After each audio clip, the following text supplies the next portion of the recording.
Merhaba YouTube, ben Mahmut Arslan. Beni zaten tanıyorsunuz. Bugün ise yanımızda ne var? Bugün yanımızda BMW'nin Grand Coupe olarak adlandırdığı 218 var. Baktığınızda BMW ailesinin sedan kasanın en ufak versiyonu. BMW 218i. Bugün BMW 218 nasıl bir araç? İyi bir araç mı? Kötü bir araç mı? Gerçekten Mercedes CLA'nın rakibi mi değil mi? Sizlerle bunları konuşacağız. Videoya başlamadan önce videoyu beğenelim. Kanala bir abone olalım. Sonra da BMW 218'e geçelim.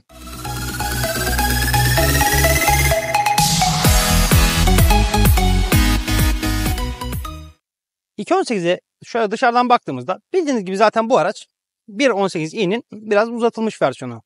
Hani Grand Coupe olarak adlandırıyorlar ama işte 2.18'e 1.18'e ayıran özellik ne diye sorsanız bana göre iç mekan bagaj. Bagajdan başka bir şey yok. Bildiğiniz gibi aynı Mercedes'in A serisi ile CLA serisi gibi. Doğrusu şu anda A sedan diye bir şey çıkarttılar ama hemen hemen aynı. Yani segment olarak aynı bu araçlar. Bugünkü aracımızın ne özelliği var?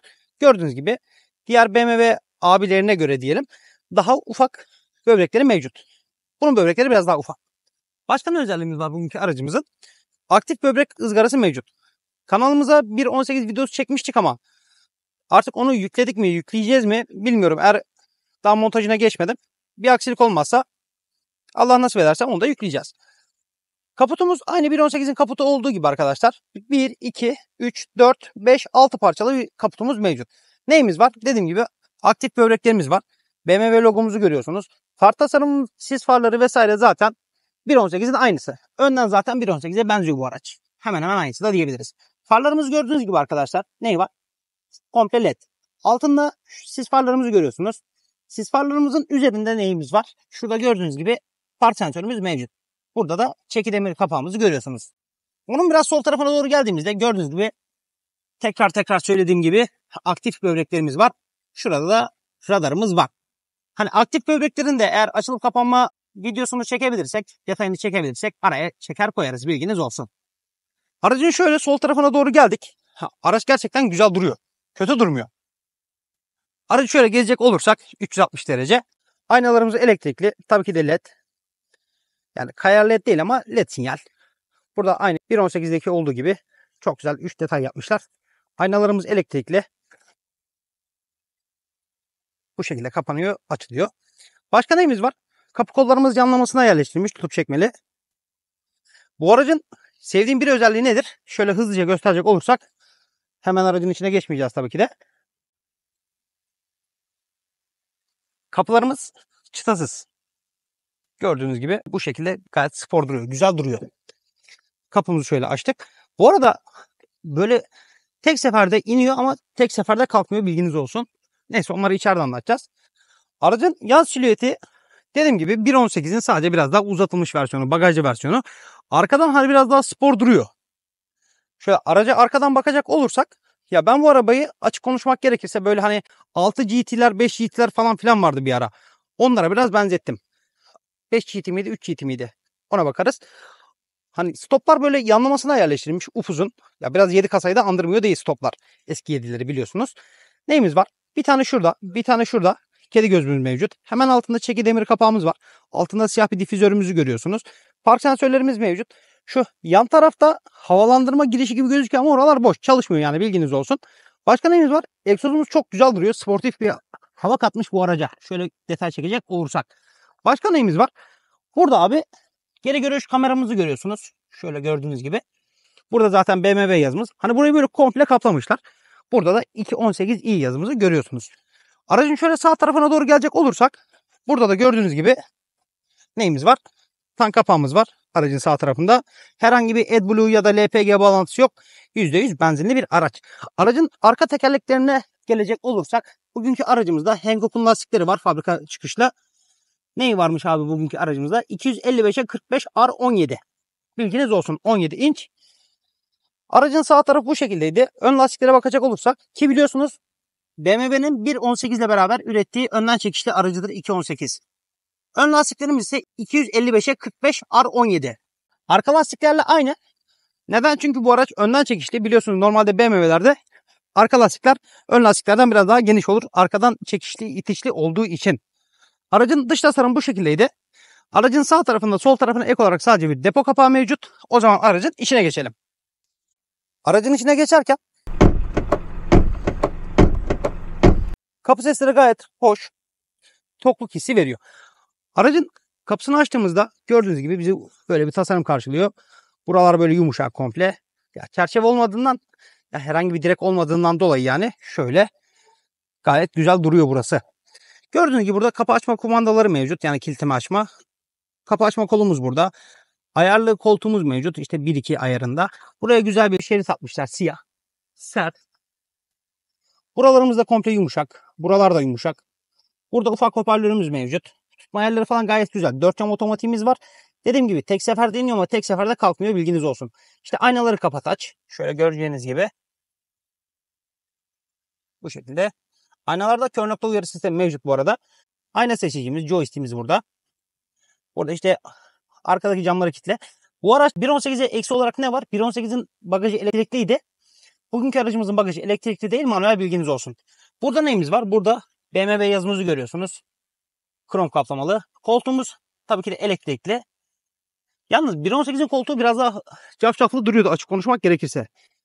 Bu biraz daha boş. Böyle komple deri yapmışlar ama hani yazın sıcakta bu koltuğa oturulmaz abi. Neyimiz var? Baldır desteğimizi görüyorsunuz. BMW'nin olmazsa olmazı. O zaman şöyle aracın içine doğru geçtik. Aracın içi gördüğünüz gibi gayet şık. Ha ne var? Direksiyon biraz 3 kasayı andırıyor. Andırmıyor değil. Direksiyonumuz biraz büyük. Açık konuşmak gerekirse böyle ufak bir araca göre bana büyük geldi. Kornamız bu şekilde. Buraları zaten biliyorsunuz nedir? Hız sabitleyici ayarlarımız, limitlendirici ve sabitleyici, bilginiz olsun. Burada da işte multimedya ayarlarımız, sesi aç kapat, sesli komut vesaire. Bakalım bu aracın sesli komutu çalışıyor mu? Tüm camları kapat. Tüm camlar kapat.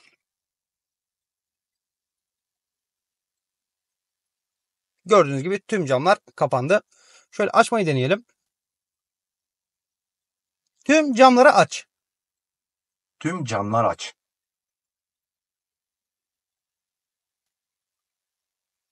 Sesli komut da gayet güzel bir şekilde çalışıyor arkadaşlar. Bilginiz olsun. Gösterge 1.18'in aynısı. Hani biraz ufak kalmış. Neden? Çünkü daha giriş seviyesi bir araç bu. Sol tarafta neyimiz var? BMW'nin yeni nesil, şurada gördüğünüz gibi far asistanı mevcut. Far düğmeleri yani. Burada işte far alçaklık yükseklik ayarı. Burada gösterge ışıklandırmanın alçaklık yükseklik ayarı. Havalandırma menfezimizi burada görüyorsunuz. Burada siyah detaylar var. Şu şekilde gösterecek olursak. Şu şekilde gösterecek olursak. Bunu havalandırmaya aç kapat. Burayı zaten biliyorsunuz. Nereden biliyorsunuz? Diğer BMW modellerinden biliyorsunuz. Eğer izlemediyseniz X3 videosu, şuralara da görsellerini koyarım zaten, şuralara bir yerlere falan filan. X3 videosu var. 3.20 videosu var. Bir de 4.20 videosu var. 5.20'yi de bugün çekeceğiz inşallah, bir aksilik olmazsa. İşte BC nedir abi? BC gördüğünüz gibi şurada G kuvvetinizi ölçüyor. Burada menüler arası geçiş yaptırıyor size, yani açık konuşmak gerekirse ekranı değiştiriyor. Başka neyimiz var abi? Silecek kolumuzu da zaten biliyorsunuz, işte otomatik vesaire vesaire, uzun uzun anlatmayacağım. Buralar hani 1.18'dekinin aynısı. Aynen, yanlış hatırlamıyorsam aynısı. Buralar biraz yumuşatılmış sertlik. Şurada güzel bir çizgimiz var. Çizgiden burası ise bayağı bir yumuşak. Burada güzel bir kuşak var. Hani kuşak tarzında bir siyahlık yapmışlar, parlak siyah, sert. Başka neyimiz var? Klima, havalandırma menfezlerimiz gayet şık duruyor, güzel duruyor. 4 flaşörümüz. BMW al özelliği var. Nedir bu all? Yani işte etraftaki güvenlik, akıllı güvenlik falan filan, cart curt. Ekran dokunmatik gayet güzel. Navigasyon özelliği var. Falanı var, filanı var, cart var, curt var. Şu şekilde görüyorsunuz. Başka neyimiz var? Geri görüş kamerası var demiştik. Geri görüş kamerası da gayet güzel. Akıllı sürüş asistanı özelliği var. Mesela bakın, park asistanı var. İşte geri görüş asistanı var. Geri sürüş asistanı. Hani şöyle gördüğünüz gibi kendiliğinden şu an çalışıyor.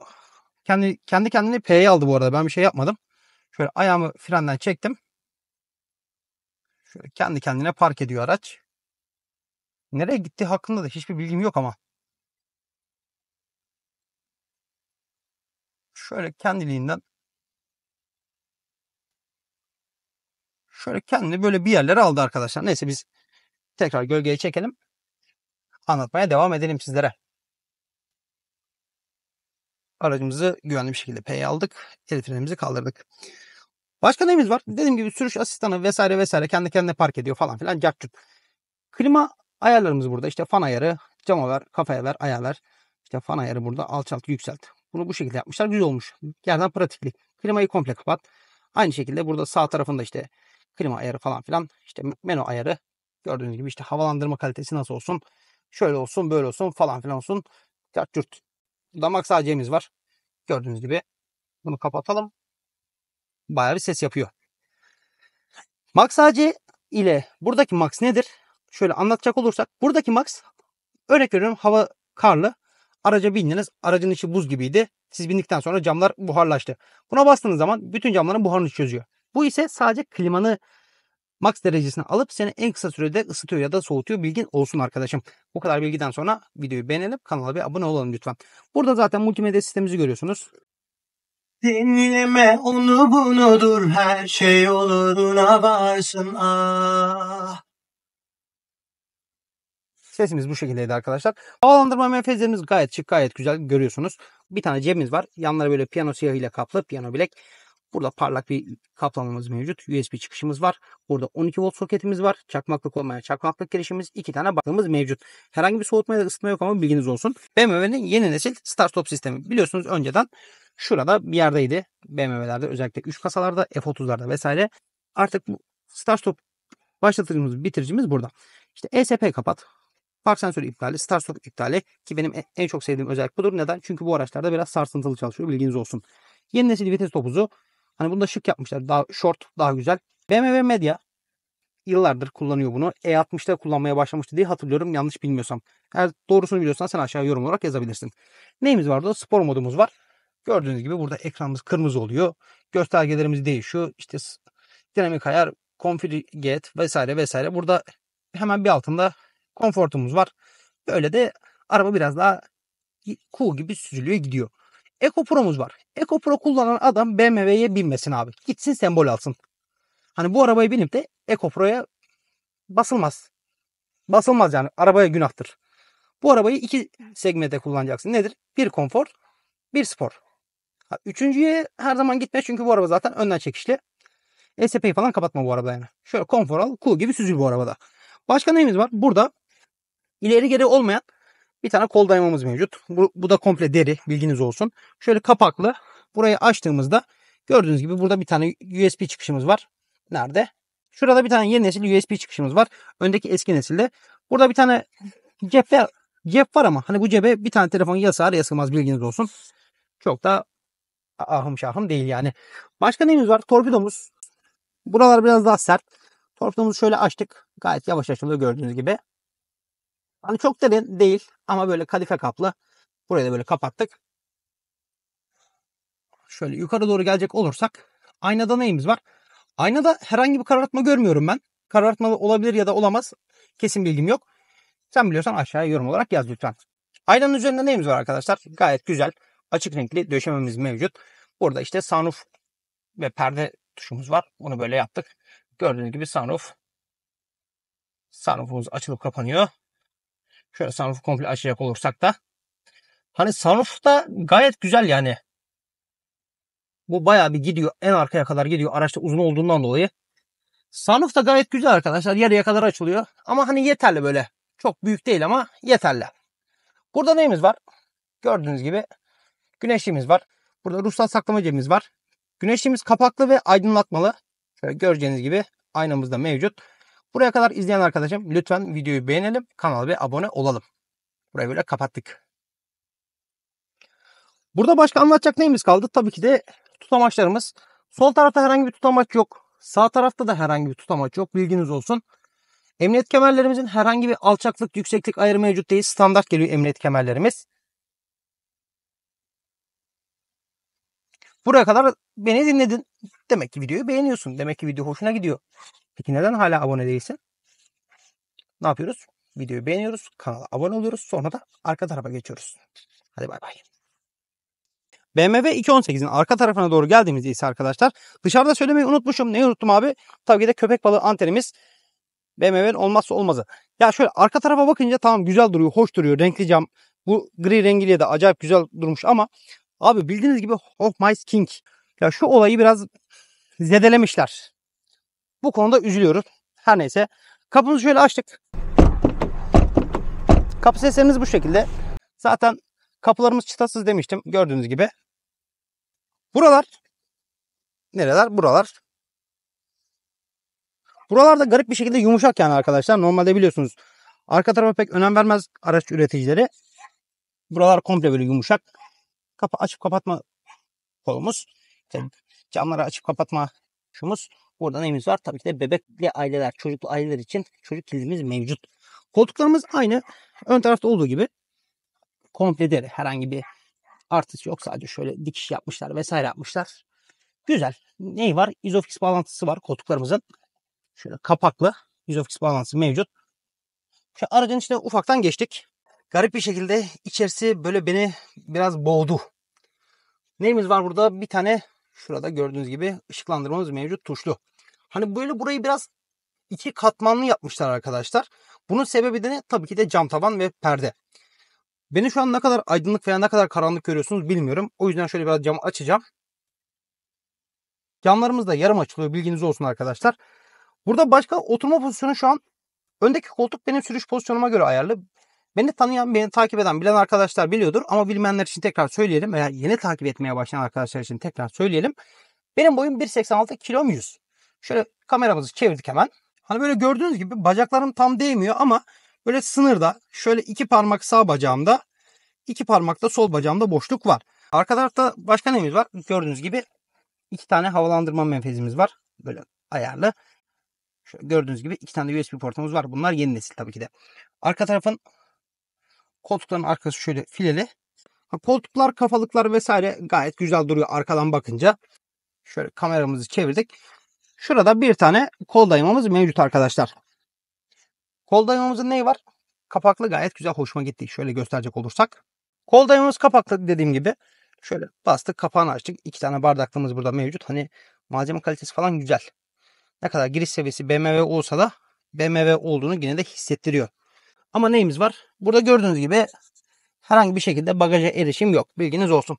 Yani snowboard yapanlar bu aracı tercih edemez diyeceğim ama şöyle bir özelliği var. Koltuk 2+1 düzene sahip. Ondan dolayı da şurada bir tuş var. Bu tuşu böyle indirdiğimiz zaman bu koltuk böyle komple iniyor aşağıya. Buradan bagaja erişim sağlayabiliyorsunuz arkadaşlar. Arka tarafta herhangi bir tutamaç yok. Bilginiz olsun ama buraya böyle bir askılık yapmışlar yine de. Allah razı olsun. Bakın böyle dönüyor. Bu şekilde bilginiz olsun. Sağ tarafta mevcut. Bir tane de sol tarafta mevcut arkadaşlar. Şu şekilde. Döndür döndür kullan diyor yani BMW sana. Arka tarafa anlattık. Biraz önce bagaja erişim var dedik. Hazır bagaj demişken. Videoyu beğendiğinizi, kanala abone olduğunuzu zaten biliyorum. Ama belki videoyu beğenip kanala abone olmayı unutan arkadaşlar vardır. Onların da şu anda abone olduğunu düşünüyorum. Videoyu beğendiklerini de düşünüyorum. O yüzden arka tarafa geçiyorum. BMW 218'in arka tarafına doğru geldiğimizde ise arkadaşlar, yani bagaj kısmına, biraz önce videoda söylemiştim. Belki kaçıran arkadaşlar olmuştur. Neyimiz var? Gördüğünüz gibi bir tane stop lambamız böyle yanlamasına yerleştirilmiş. Fakat iki parçalı bunlar. Yani bagajın iç kısmında ve dış kısmında olmak üzere. Yani toplam 4 tane stop lambamız mevcut, bilginiz olsun. Burada bir tane BMW amblemimizi görüyorsunuz. Bunun herhangi bir özelliği yok. Sadece görünüş için var. Yani amblem olarak var. Yanlarında iki tane taşımız var. Burada iş 18i yazımızı görüyorsunuz.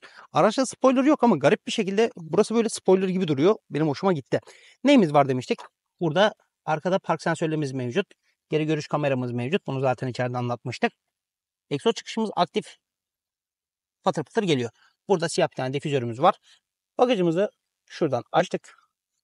Bagajımız manuel, gördüğünüz gibi. Bizi 430 litre bir bagaj hacmi karşıladı arkadaşlar. Neden? Çünkü bu araç bir BMW. Bu aracın önceliği sürüş, konfor değil. Bunu da şimdiden belirtelim ki gereksiz yorumlar gelmesin. Bagaj havuzumuz gayet güzel. Hani biraz yükleme eşiği şöyle çok değil, bir karış kadar vesaire. Benim ellerde yaba gibi zaten biliyorsunuz. Bagajımızda başka neyimiz var? Burada koltukları yatırmanızı sağlayan şumuz var. Bir tane de burada var, gördüğünüz gibi. Burada neyimiz var? Tabii ki de askı aparatımız olmazsa olmaz. Sadece sağ tarafta mevcut ama olsun. Sağ tarafta başka neyimiz var? Şurada gördüğünüz 12 volt. Şöyle gösterecek olursak size 12 volt soketimizi görüyorsunuz. Bagajımızda herhangi bir kanca karşılığı yok. Dediğim gibi yükleme eşiği biraz şöyle bir karış kadar. Çok alçak değil, yüksek de değil. Yükleme tabanı sert olması gerektiği kadar ve bu da kaliteli garip bir şekilde.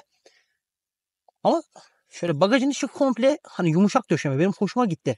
Neyimiz var? Burada bir tane cebimiz var. Söylemeyi unutmadan. Buradaki cebimizi görüyorsunuz. Cebin aynısı sol tarafta yok. Burada ise işte tamir setinizi falan filan kullanmaya yarayacağınız eşyalar var. Tabii inşallah kullanmak durumunda kalmazsınız diyelim. Burayı da böyle kapattık. Aracın üst kısmına doğru gelecek olursak bagajın yani.